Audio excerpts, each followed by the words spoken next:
À propos de ce cours,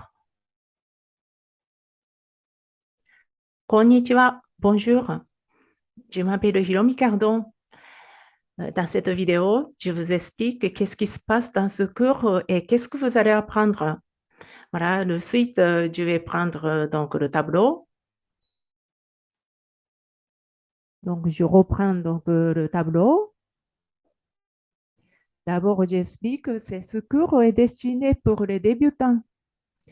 Et c'est-à-dire quelqu'un qui n'a jamais appris la langue japonaise.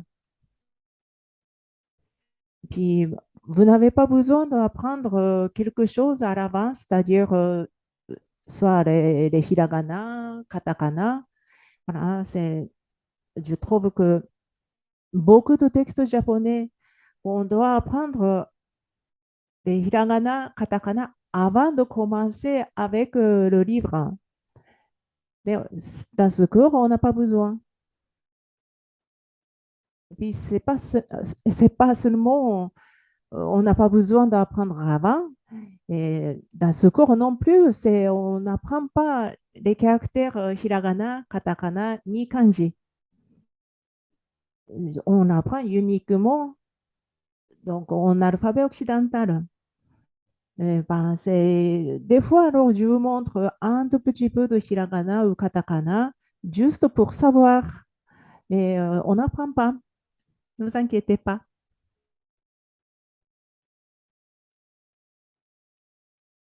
Et à partir de maintenant, je vous explique avec la forme de questions et réponses, qu'est-ce qui se passe, qu'est-ce qu'on va apprendre.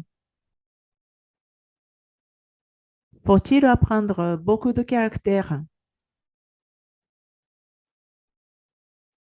La réponse, il n'est pas indispensable de mémoriser environ 2100 caractères. C'est-à-dire, en japonais, malheureusement, il y a 46 hiragana et 46 katakana et environ 2000 caractères de kanji. Donc, total, bon, presque 2100 caractères. Mais ça, c'est pas obligatoire. Presque 100% des Japonais peuvent lire et écrire l'alphabet occidental. En japonais, il existe une écriture appelée romaji, faite en alphabet occidental. Voilà la raison. Préjugé entendre et parler uniquement en romaji? La réponse, si vous apprenez le romaji officiel et les syllabes dans ce cours, puis continuez à étudier, vous pourrez les faire. Le romaji officiel est basé sur les sons japonais, donc la prononciation est facile à apprendre. Donc, il y a plusieurs types d'écriture de romaji, mais c'est celui officiel et ça a été étudié alors avec le son japonais et c'est la manière japonaise. Tandis que les autres, ça vient de langues étrangères, par exemple anglais. Bon, ça existe la version française, mais bon, ça c'est tellement oublié. Et c'est celui qui est fortement utilisé, bon, malheureusement, c'est celui de anglais, mais on apprend alors la manière officielle de japonais. Alors, ça, c'est vraiment facile à apprendre. Dans ce cours, vous apprenez beaucoup de syllabes et serait la base de tout. Voilà, donc, c'est comme vous avez fait à CP, et donc voilà, et les syllabes, alors en français, et moi j'ai inventé la version japonaise. Voilà. Quels sont les désavantages d'étudier en romaji?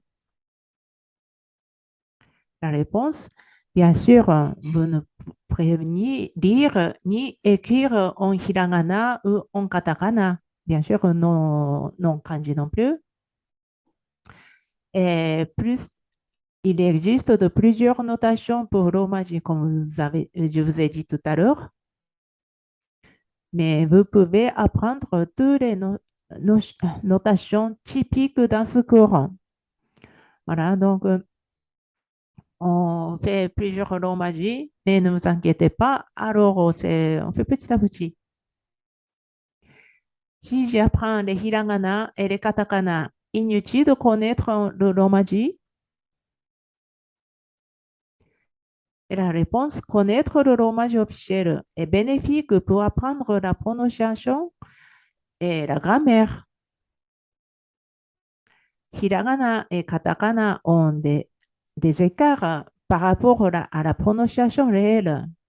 Ça, c'est alors même les Japonais, on n'est pas conscient, mais tout à fait. Mais alors, il y a des écarts par rapport à la prononciation et écriture, si c'est en hiragana et en katakana. Mais le romaji qui est basé sur la prononciation, donc c'est beaucoup moins d'écart. Le romaji est également utile en termes de grammaire, comme la conjugaison des verbes. Ça, c'est plutôt alors pour avenir, parce que dans ce cours, c'est basé donc sur les syllabes, et donc on ne touche pas trop de grammaire, mais futur, ça va être utile pour d'apprendre les romaji, parce que c'est grâce à romaji et on peut expliquer beaucoup de choses au niveau système de conjugaison. Voilà, c'est-à-dire, je peux apprendre le japonais en alphabet occidental.